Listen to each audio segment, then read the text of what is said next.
All right. Catherine, are you ready with the YouTube? I'm ready. Thank you. Let the record show that Catherine is ready with the YouTube. And I would like to call to order the August 27, 2020 meeting of the Panhandle Health District. Before we have the Pledge of Allegiance, I'm going to call roll one at a time. Please respond if you hear. Jay Nelson. Present. Mike Fitzgerald. Present. Dr. Richard McMandris. I'm here. Walt Kirby. Yep, here. Alan Banks. Here. Glenn Bailey.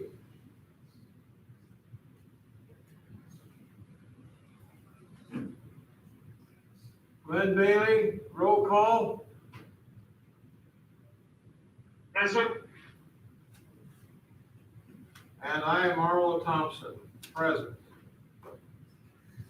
Shall we stand for the Pledge of Allegiance to the flag? I pledge allegiance to the flag of the United States of America and to the republic for which it stands, one nation, under God, indivisible, with liberty and justice for all. Thank you.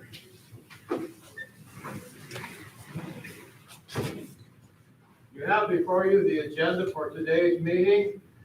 We will move along to the consent agenda. Item A is the minutes from our July 23 meeting. Are there any comments, questions, or corrections to the minutes for July 23? The other item on our consent agenda is a list of contracts. I have asked Laura if she would quickly comment on contract under letter B, because the ending period is much different than the usual contract ending period. Laura? Mr. Chairman, thank you. Yes, the Epidemiology and Laboratory Capacity for Infectious Disease, the ELC grant, is part of the CARES Act. The state was funded through the CDC's ELC program. And this was the end date that the CDC gave the state for those funds. Rather than, generally speaking, what will happen is they'll give amendments in this particular funding stream. They chose to end the date here. Certainly, if those funds aren't expended, we won't use them if we don't use them. And we won't receive them if we don't use them. All right, thank you. So we have this, then the consent agenda, the minutes, and the contracts. Do I hear a motion to approve the consent agenda?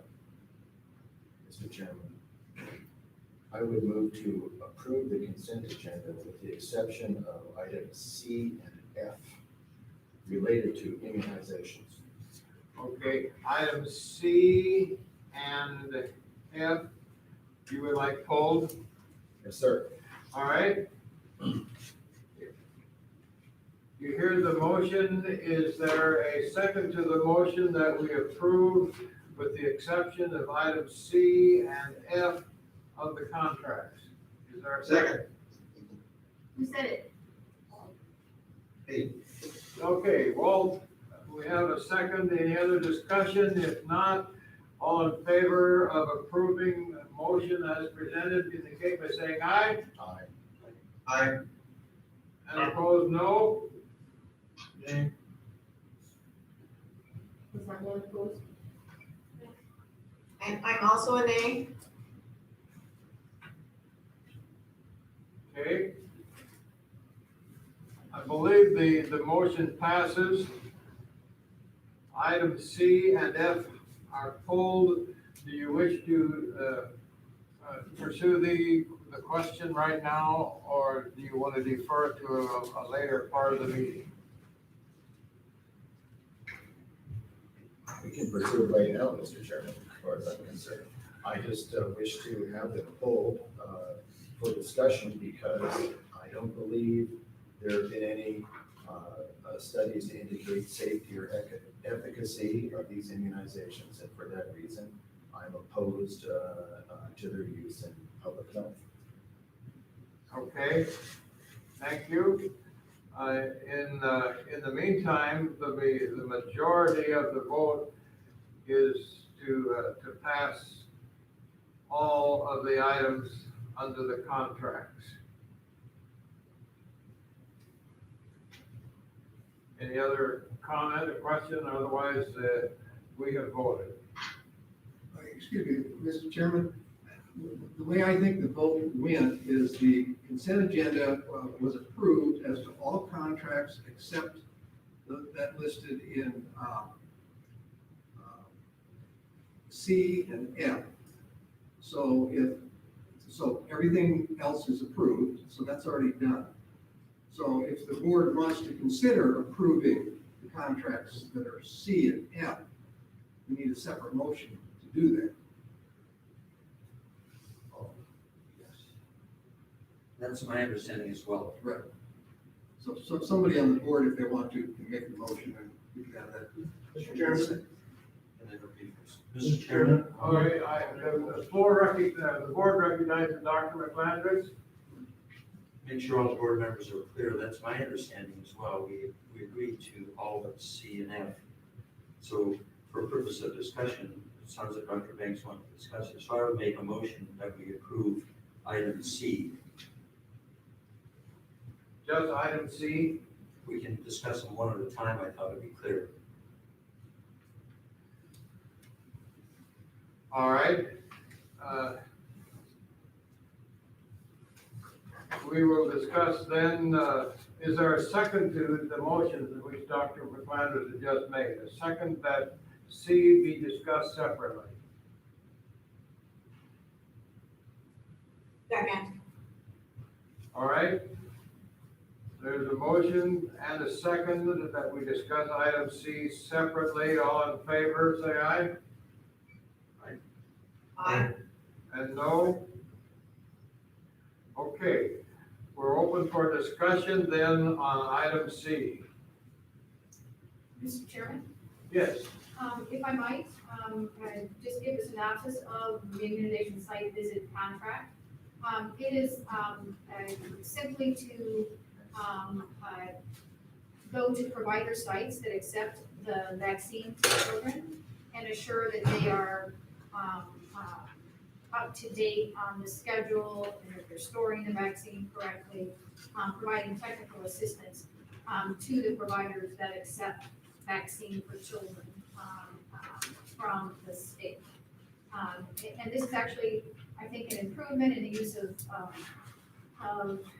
how this money is expended, in the sense that Boise staff used to fly up and do these visits, which was an added expense. So they asked that the local health departments take this on, which we did willingly, providing technical assistance to these clinics that accept vaccines for children, monies in the form of vaccine. Mr. Chairman? yes.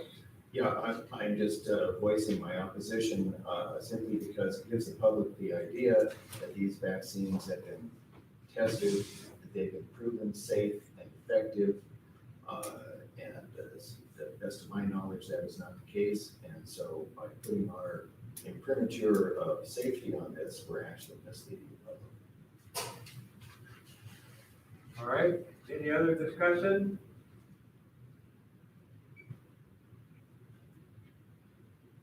Mr. Chairman, I would call the question on the motion. All right. This calls for a separate motion then to approve item C of the contracts. Label, maybe the director could label the item.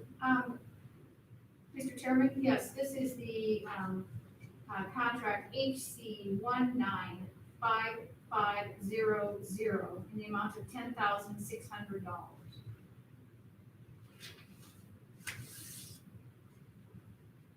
All right.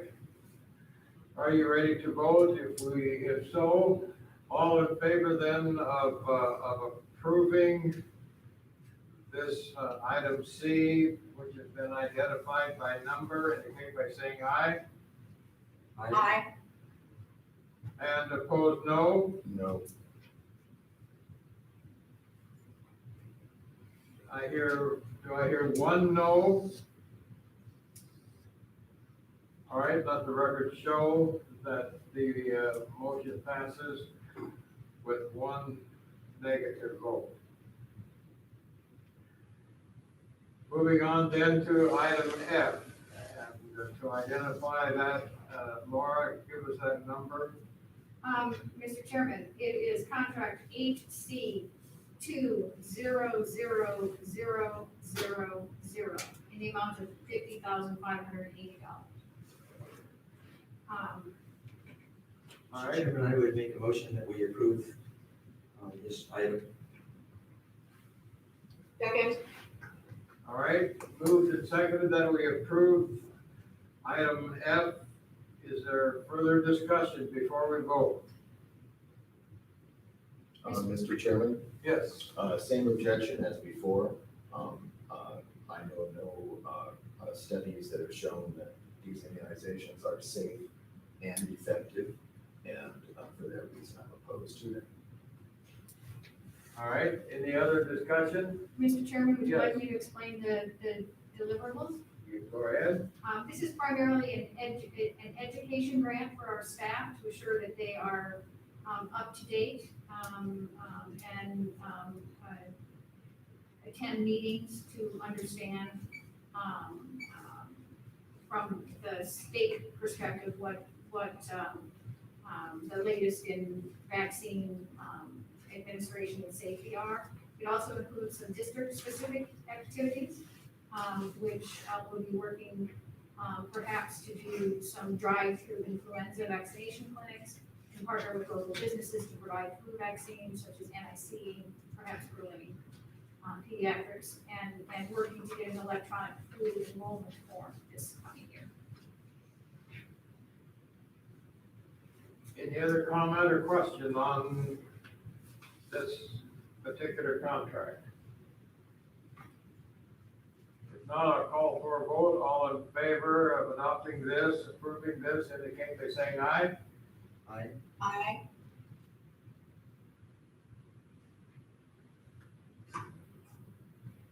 Those opposed, no. No. I didn't hear how many ayes, but I hear one negative. Mr. Chairman, I should confirm who voted in favor. Perhaps a roll call vote. All right, roll call vote for item F of the contracts. Jay Nelson, Yes. Mike Fitzgerald, Yes. Dr. McGlandris, Yes. Walt Kirby, Yes. Alan Banks, No. Glenn Bailey. Glenn Bailey.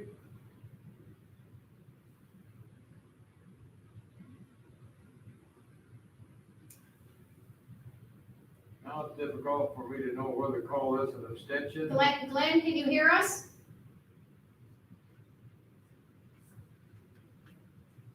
Apparently that's a negative, Mr. Chairman. Can you hear us, Glenn? I don't think he can hear us.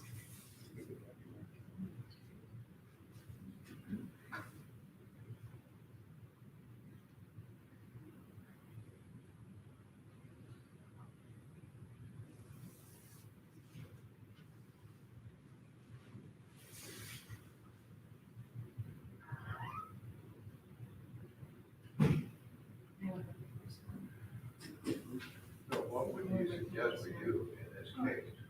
I think that we can accept the votes that we have, and as you said, probably, It is passed and it, All right, Can't hear Glenn, we still have a quorum, so. all right. and we- So we'll record, we'll put this in the records as it passes.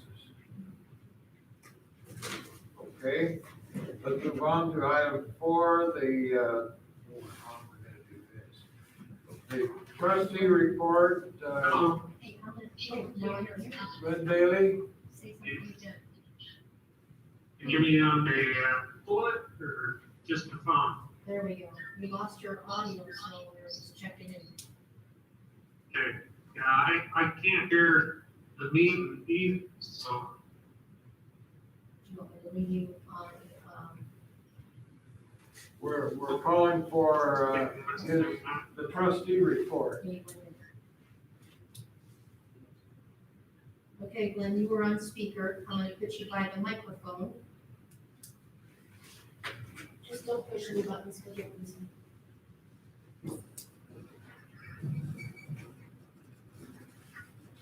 Okay, you're golden. Maybe. Glenn?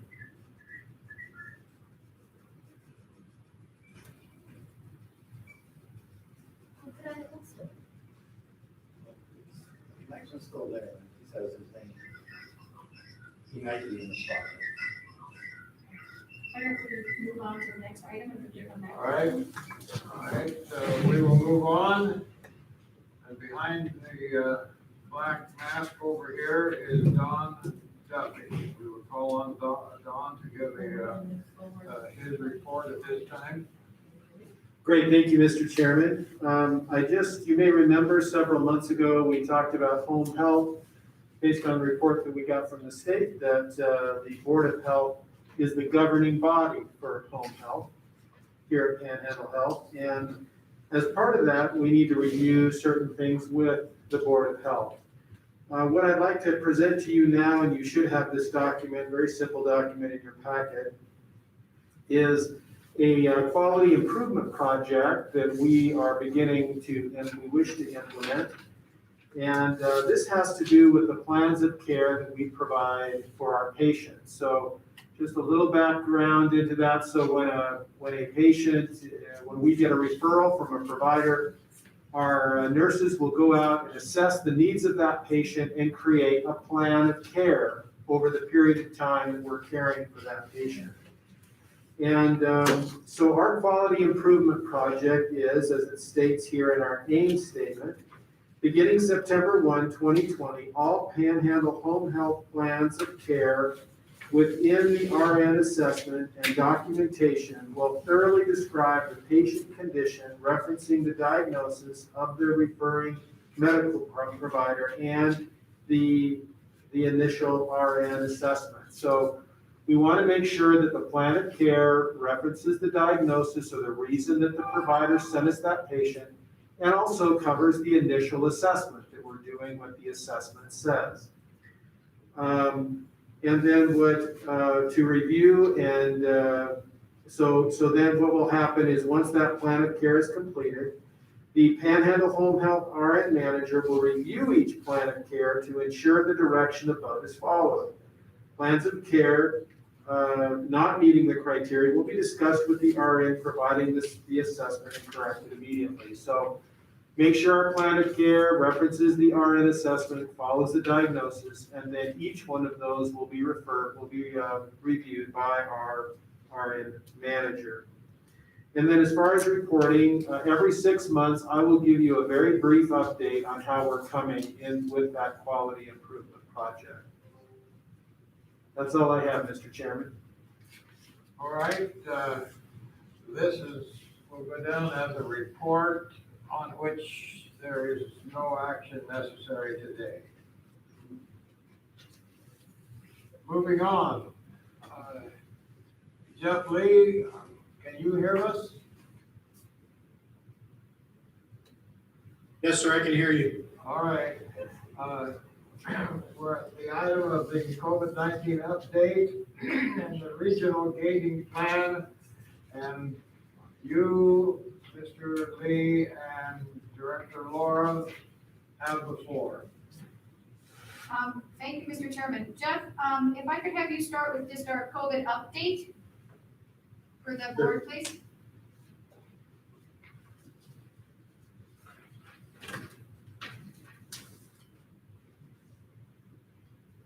Are you seeing my presentation? Not yet.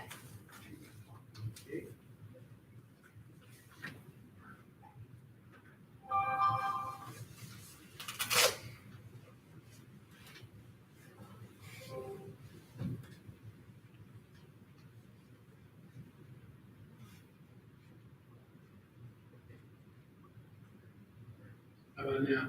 Yes, sir.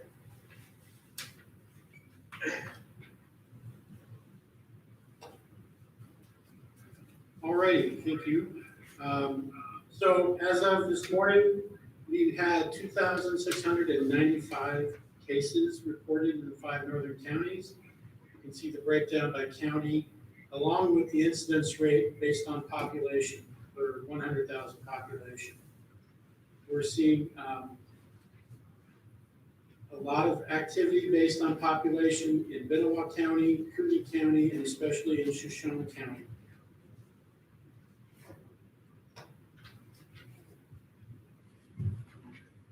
This is the, sorry, I gotta do something. Could you? Okay, this is the cumulative, I want to go back, sorry. Here we go. This is the epidemiology curve for the COVID pandemic in our area up to through today. As you can see, we are starting to have decreased reports. Not real sure why that's happening, but it's the same across the state, across the nation right now. Our moving average for the cases is starting to flatten out, which is a good thing, especially in the Cooney region where we've had the majority of our cases. We are currently using a 7-day average of the incidence rate per 100,000 to quantify where we're at by county in the current pandemic. We use a 4-color system. Green is no activity. Yellow is anything from 1 per 100,000 through 15 cases per 100,000. Orange is 16 cases per 100,000 through 30 cases per 100,000. And anything above 30 is red. And that's when we have to start thinking about other impacts to our area, like the hospital capacity, the positivity rate ratios from the hospital testing or other testing sites. And this will inform the public and also the schools who are using a similar system to determine where they are at in whether they can have in-person attendance in the schools, whether they have to employ increased social distancing measures and masks, or go to a hybrid system of in-person and remote teaching, and then whether or not they have to consider the closure of schools if it's up into the red area. Right now, Benoit is the only county that is running higher, and I'll go ahead and show you the graphic for this. This is a 14-day summary. Each one of those days is a 7-day average, so it's that day and the previous 6 days. That smooths out the variations that we see on a day-to-day basis. As you can see, everything is below the red zone. Shoshone County had recently had a pretty high uptick in their incidence rate that was related to some cases involving long-term care facilities, and that has come back down. It is below the 15 cases per 100,000, so it is in the yellow. Benoit has continued to run in the orange for the last couple of months. They're the smallest population in the 5 northern counties, and therefore highly sensitive to any cases that occur in that county. Kootenai, Bonner, and Boundary counties are now running in the lower end of the yellow. Boundary is actually flirting with green. We're at 1.6, I believe, was their 7-day average for incidence rate. For hospitalizations, there have been 157 hospitalizations, excuse me, to date. Currently in the hospital are 15 individuals. The median age at hospitalization is 72 years. And the hospitalization ratio, this is the number of people hospitalized out of the total number of cases, is at 5.8%. For deaths, we've had 43 deaths to date, for a case fatality ratio of 1.6%. And then I've given the county breakdowns. As you can see, Shoshone has had a number of deaths, and let me just put in here that most of the deaths, all but one, have occurred since July 21st in all 5 counties. We had 1 death back in June, and then nothing until July 21st, and that's when we've seen the majority, 42 of these cases. This is another trend that's being seen in Idaho and around the country, an increase in the number of deaths associated with COVID-19. We do have 18 long-term care facilities that are reporting COVID activity amongst their residents and staff. There are 212 cases that we're aware of at this point. Also, a congregate living facility are correctional facilities, and currently there are 74 cases in the Kootenai County Correctional Facility amongst inmates and staff. Any questions? Mr. Chairman. Yes, Jeff, Dr. Banks has a question? Oh, all right, sir. Yeah, I have a couple of comments and questions. We discussed this before, but I think people need to be kept aware that a case is a positive test. And I understand that the CDC says that that's how they want it reported. But a case with a positive test does not necessarily have any symptoms. Is that correct? They could be asymptomatic, sure. All right, and in fact, the vast majority of these are asymptomatic. Secondly, deaths.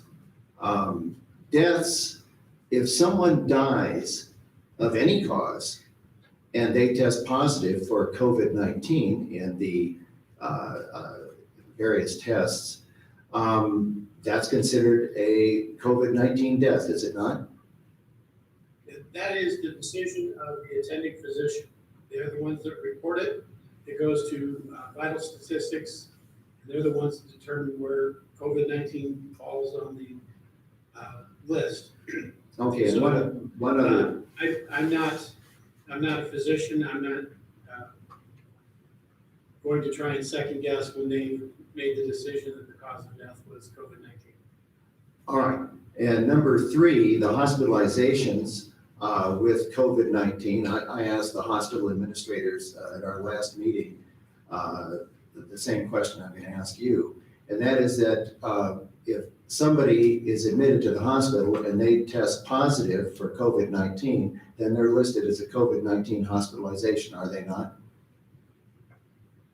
COVID-19 would probably be on their problem list.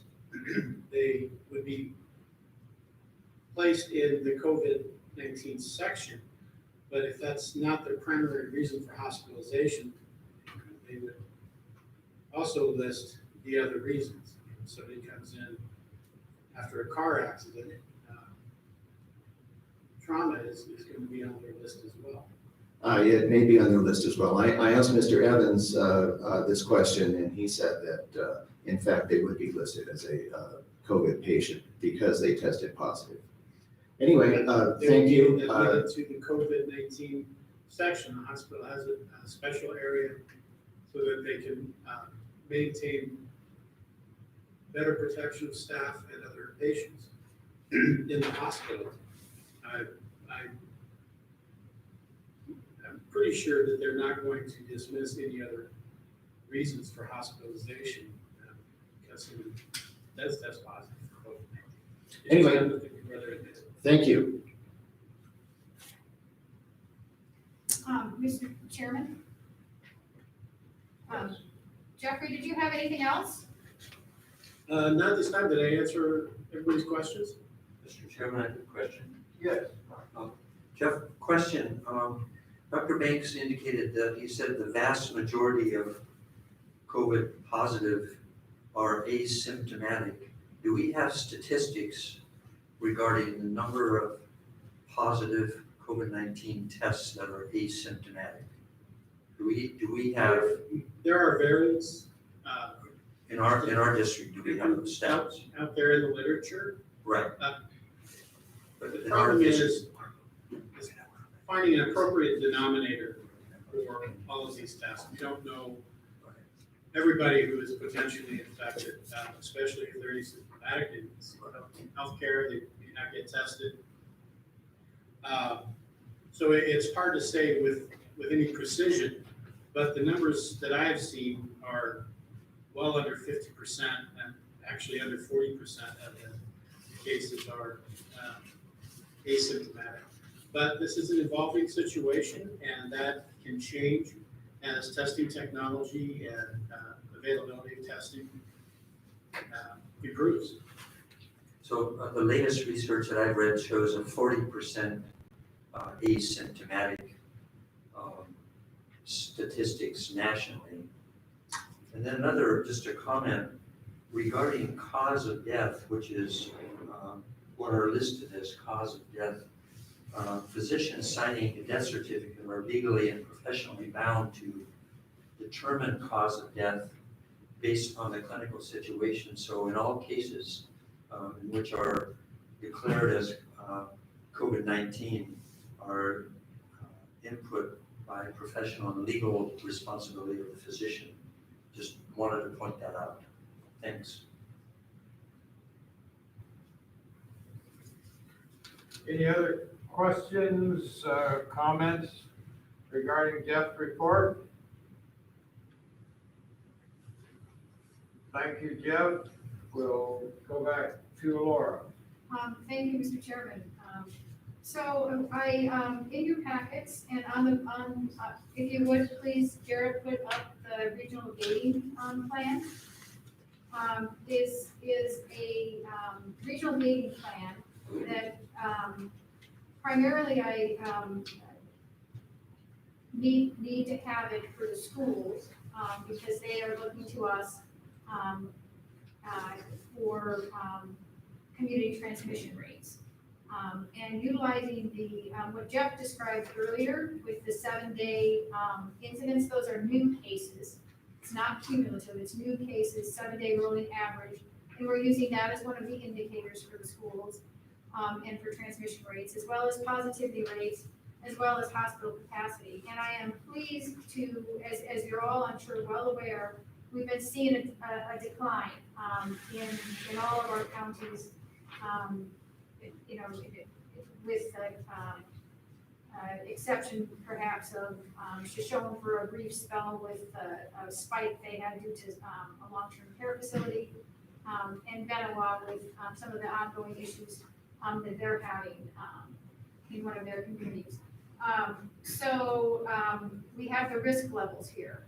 And I've added mitigation strategies. They're only considerations, and not that any of these would be put into effect unless you as the board wanted to have them into effect. We're the only district at this point that hasn't put together this plan. Some are calling them risk level plans. I have to just call it a gating plan because that's what it is. It's a gate. And should the board choose to take any actions, these are just some possibilities for your consideration. And I would ask that you consider approving this plan today, so that we can get it out there for our schools and the public to take a look at. Mr. Chairman, I have a question of the director. Yes. Laura, are any of the metrics monitored or the mitigation strategies different than what currently could be recommended from the CDC? No. These are all straight out of CDC guidance. Some of the districts have put things into place,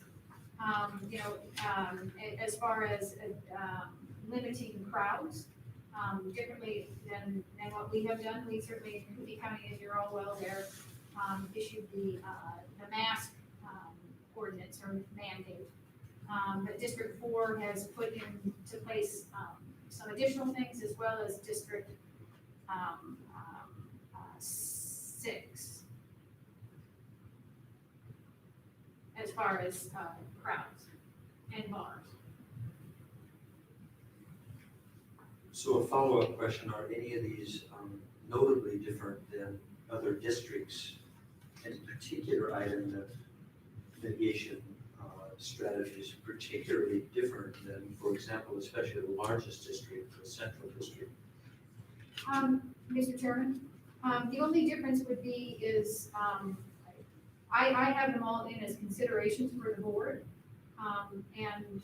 Whereas if you read some of the verbiage of some of the other plans, it's like, if we get to here, we do this.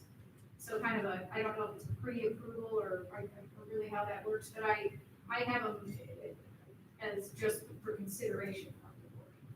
Right, it was just as point of order, then proposing that it's considered would mean that we need to come to the board to consider each item rather than decide. Sounds like the other districts have not put the word consider. They put the word, this is what we're going to do in this case.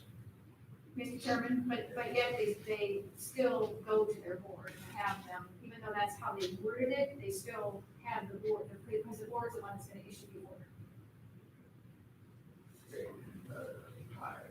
If I may, Dr. McClandress, our district, I'm talking about Plummer Worley School District now, has done something a little bit different than this. In fact, I gave Laura a copy of it right there. For instance, the color, we use red and green and yellow, and we just use the three colors. And I think as they're on Laura's desk, great. I think I gave that to you. Oh, it's the one that, no, up above there. Right there. No, this were the other region's response plans. Oh, okay, well, did I give you our?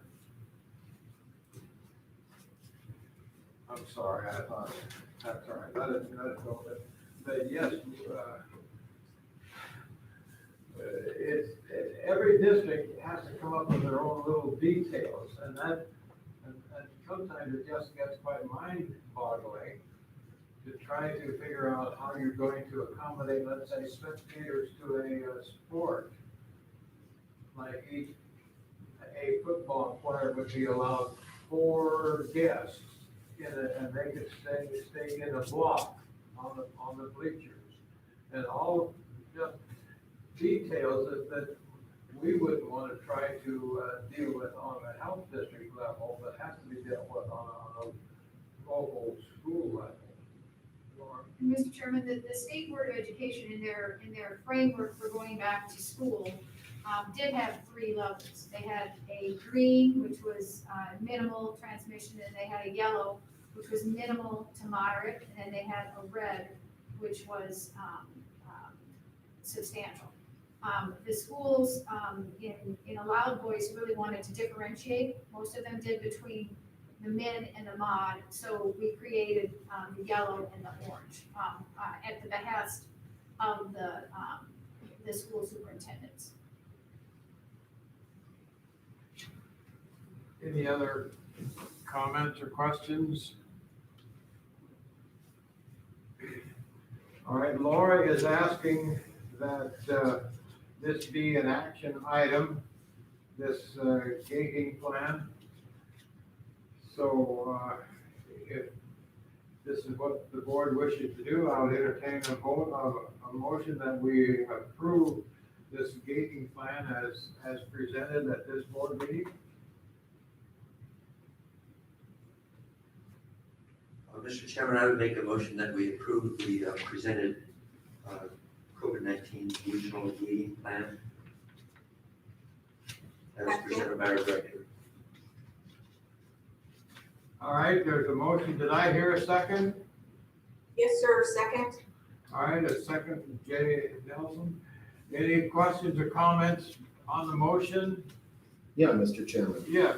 You know, I think that the test that we're using at this point, the PCR test, admittedly detects virtually any respiratory infection. And I don't know how we're going to differentiate when we start calling cases, again, which is merely a positive test, which apparently finds is positive for influenza A and B, for various other respiratory diseases like respiratory syncytial virus and so on. I can see us going into panic mode all over again because the normal seasonal flu hits the schools as it does every year. Are we going to close the schools because of seasonal flu, because we can't tell the difference between it and COVID-19? I don't know the answer to that question, but for that reason, I'm opposed to this concept. Okay. Mr. Chairman? Yes. My understanding of current FDA guidelines for any tests that are being provided in the U.S., we are at better than 98% sensitivity and specificity. And we could ask our epidemiologists if we're in the right range, if that's correct.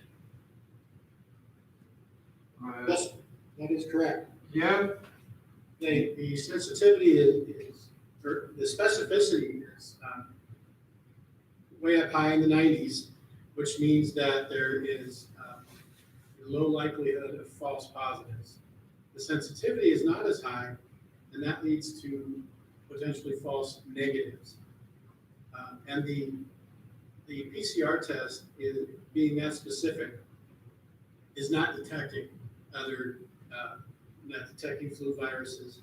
The flu virus and the coronavirus don't share a lot of genetic material amongst themselves. Totally different types of viruses. The purpose for using this is a quick reference for the public and for the schools.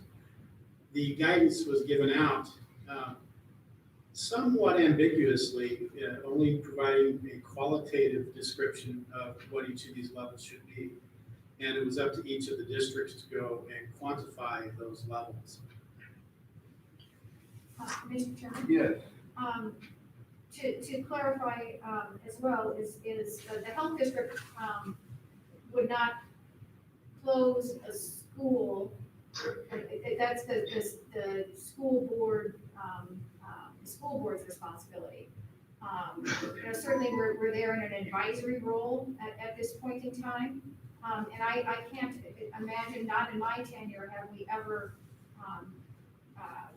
asked a school to close. Schools have asked us, if we think we should close based on absenteeism.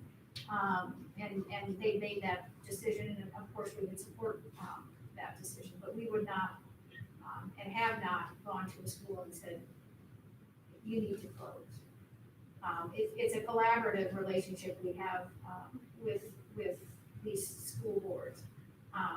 In fact, we've spoken to multiple school boards about this same thing. Last night I was on at the Boundary County, or the Boundary School District school board, speaking about COVID and what they were choosing. But it's their decision, it's the school board's decision. We're simply in an advisory role on COVID.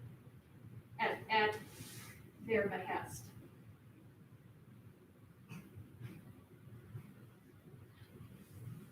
All right, any questions? Do you have any other comments that we need to listen to? No, sir. Obviously, we don't have all the answers. In fact, sometimes I think we have more questions than answers.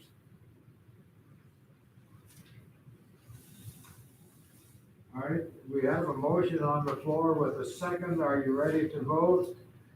The motion is to approve this gating plan that Laura has submitted to us today.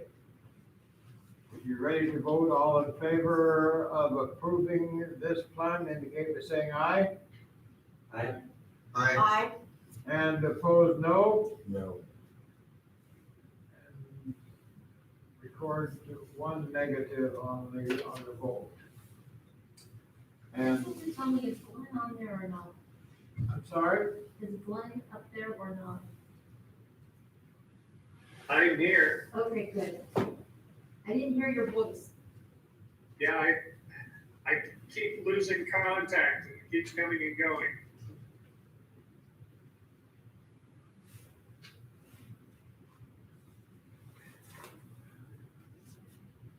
Are you with us right now, Glenn? Yes, I can hear you. I voted in favor. Okay, thank you. Thank you.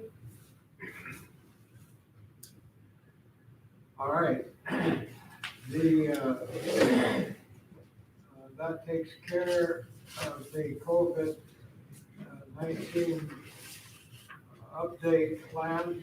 Then we move on, Christine, to the fiscal report. Are you with us? I am with you. All right, you have the floor. Thank you, Mr. Chairman.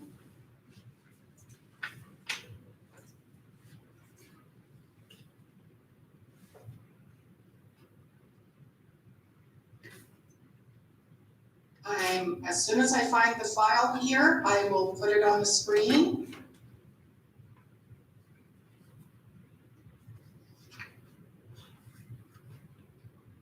I just had it a moment ago. Join the club.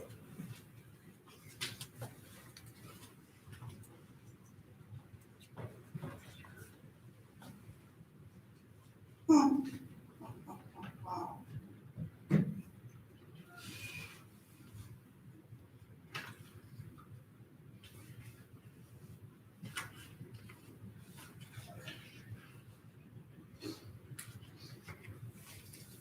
So you don't see that, do you? Negative, we do not.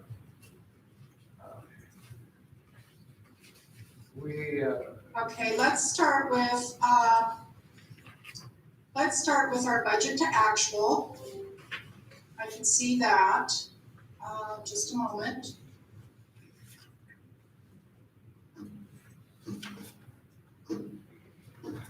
That should be coming up on your screen. I'm not seeing, here it comes.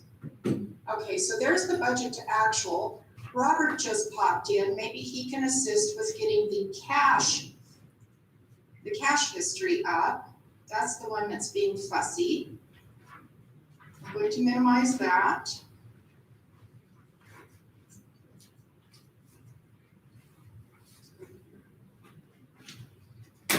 No, it's not showing.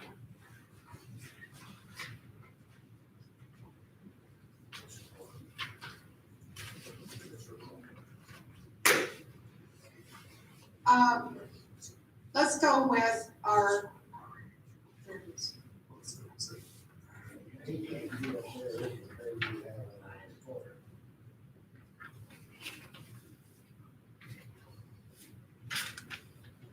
Are you seeing the cash history? There we go. Thank you for your patience. So at the end of July, we're reporting for the 1 month ending July 31st, 2020. At the end of July, we ended with $4,779,000. This is an increase of $1,390,000 over our June ending balance. The reason for the increase is primarily due to 3 items. One, we received the first 1/2 of the appropriation, state appropriation, which was $643,000. We received a large payment from DHW in the amount of $525,000 for an invoice that had been issued in June. And we also received $196,000 for the home visitation program. So that represents the increase of the $1,390,000. Before we adjust for board committed funds and program restricted funds, we have 5.49 months in reserves. After we adjust for board committed funds of $317,000, program restricted funds of $417,000, that leaves us with 4.65 months in reserves. If there are no questions on our cash balances, I'll move to the budget to actual.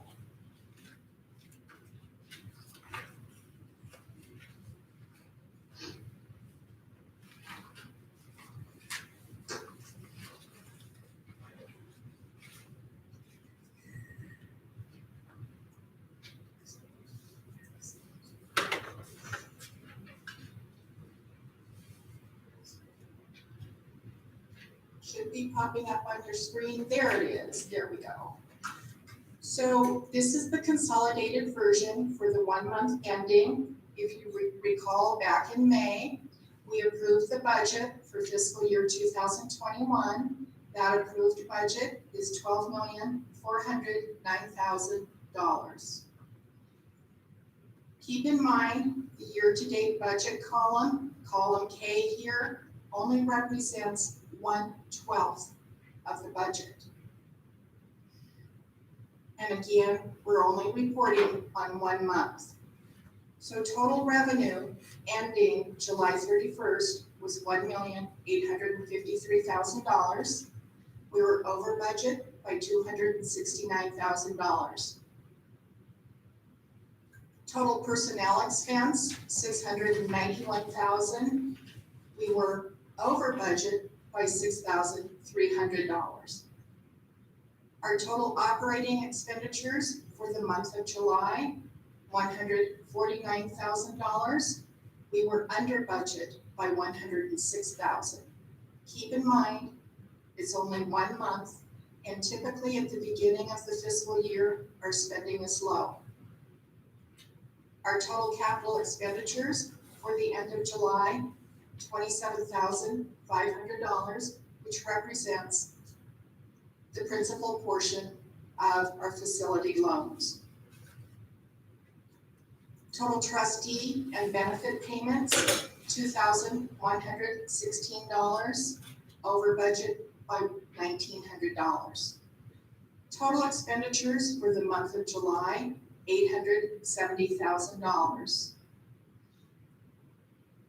After adjusting for change in accounts receivable of $406,000, it brings us back to a cash ending balance of the $4,779,000. Are there any questions? If there are no questions, this concludes my board report. Thank you, Christine. I realize a 1 month report is hard to see any trends really developing yet, but thank you for this report. Any questions, comments? from Thank you, anyone? Mr. Chairman. Thank you. I appreciate your facility report information. That's all interesting. It's good to see these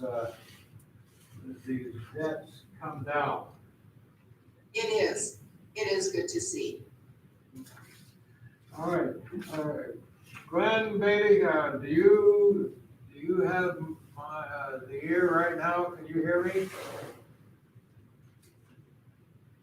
Yes, I can hear you. All right, could you give us whatever you wish to share with us on the trustee report, the executive council report? We would do that right now if you're able. Okay. Okay, Thank you, Mr. Chairman. Yes, on the 18th, we had a telephonic executive committee meeting, and the primary item on the agenda was asking whether we had any inputs or suggestions regarding the governor's report and also the upcoming legislative session. And since the governor's petition had not been released at that time, we had no comments on that, and there was no real discussion on it. So there was not a whole lot of business accomplished during that meeting. And from District 2, their trustee, Doug Zenner, I believe, has given up that position, and I forget the name of the new trustee from District 2, but that's all I have to report. okay, question then, did Doug Zenner give up the trustee position or his position as on their entire board? As I recall, he just gave up his trustee position, and he was going to remain on the board. Oh, okay. Any other questions for Glenn? Thank you, Glenn. Thank you, Mr. Chairman. We shall move on then to Tornado Laura. What's your storm name? It's spelled incorrectly, Mr. Chairman, thank you. So I wanted, and I've been meaning to do this since February, but COVID kind of got in the way and has taken over a lot of time on our agendas. But I wanted to share with you, if you could please, Jared, put up the employee satisfaction survey on the screen. This was a survey that we did, and we're ready to present in February, comparing, as we do annually, asking our internal staff how satisfied they are, and then looking at, are we making any improvements? And this year, I think we did make some minor ones, and COVID may have provided a setback, or definitely has provided a setback, probably in staff satisfaction, and being overwhelmed and stressed, but that will come out in next year's survey. So in 2019, we had 85 staff participate. In 2020, we were able to increase that to 115 of our staff participated, which was one of our goals from 2019, so that was good. And some of the highlights from both years, you can see, that the staff continues to appreciate the benefits that we're able to offer them, as well as the role they play in the health district and helping their communities. And if we scroll on down, you can see some of the common concerns stay the same with the wages. Communication was a problem in 2019 that we took on as a QI project. And it didn't, certainly communication is always, I think, in any organization that you find yourself, it always seems to float to the top. But we will continue, we'll work with that. We did hold a focus groups at an all district staff meeting, and have implemented some of those ideas. So that's great. If we could scroll down. Here, this is just a comparison between 19 and 20. And you can see the trust went up, I guess dramatically. We're all happy to see that. Morale slightly up. People recommending this is a place to work, that was good. Kind of impacting lives about the same. Willing to accept change, I mean, change is really the only constant, right? Got a little bit more people agreeing that they are doing, that they're able to accept change, and then satisfied with the benefits. And we're seeing a little more stress in 2020, and at the beginning of the year, we're seeing more stress. I can imagine that next year, when we do this survey, because we always do it in February, we'll see that off the charts. So I apologize for bringing this to you so late, but wanted to, as I do every year, share the employee satisfaction survey.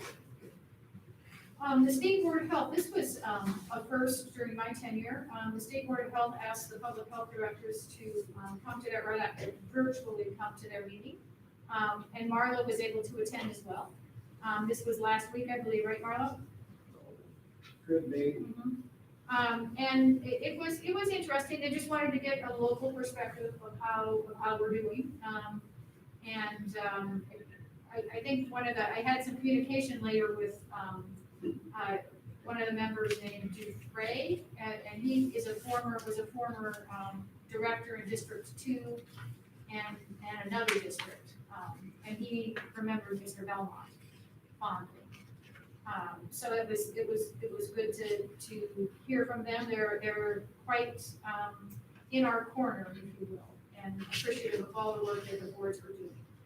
I wanted to just touch on the diabetes education and prevention program. I think next month I'll have Kim Young come and speak to that program. She was recently accredited as an accredited program in diabetes education and prevention, which really is a big deal. I mean, it's a lot of, it shows that she's got a real quality program and is able to truly help folks with preventing diabetes and helping those that have diabetes. So with that, Mr. Chairman, I'm happy to stand for any questions. Any other comments, questions you have for Laura? I would just say that visit online with the State Board of Health was very interesting. The state people really wanted to know, I felt they really wanted to know how the directors feel about how things are going out on the various corners of the state of Idaho, and the directors, Laura and the other directors around the state spoke with passion over their concerns. I felt that, I feel we have directors around the state, the 7 districts have directors who feel strongly about their job. They're not just going through the motions of directing, but they feel keenly over what they want to accomplish and serve the people of the state of Idaho.